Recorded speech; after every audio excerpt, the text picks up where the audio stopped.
Do you want to know how you can log into your Compass Payroll account? If yes, then this video is for you. Hello and welcome to How to Log In. It's your host back again with yet another interesting tutorial video. In this video, I'm going to teach you how you can log into your Compass Payroll account. Go ahead and search for Compass Payroll account or Compass Payroll login on your search browser.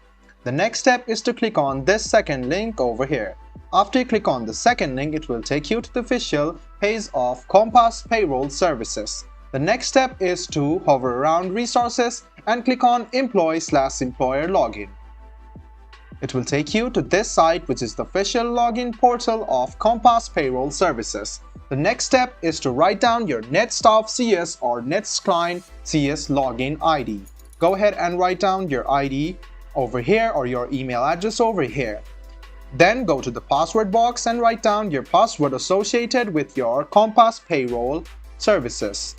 Check on your password by clicking on this eye icon over here and go ahead and click Sign In.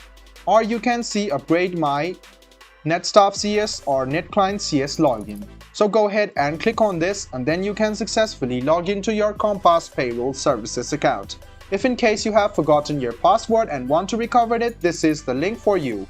And if you want to sign in using your Thomson Reuters account, you can also do that. So guys, this is how you log into your Compass Payroll Services account. I hope this video was helpful for you. If you still have any kind of confusion, please do mention us on the comment section down below. Like the video, subscribe to the channel and do hit the bell button for more. Hope to see you in the next video as well. Until then, goodbye, take care and make sure you enjoy.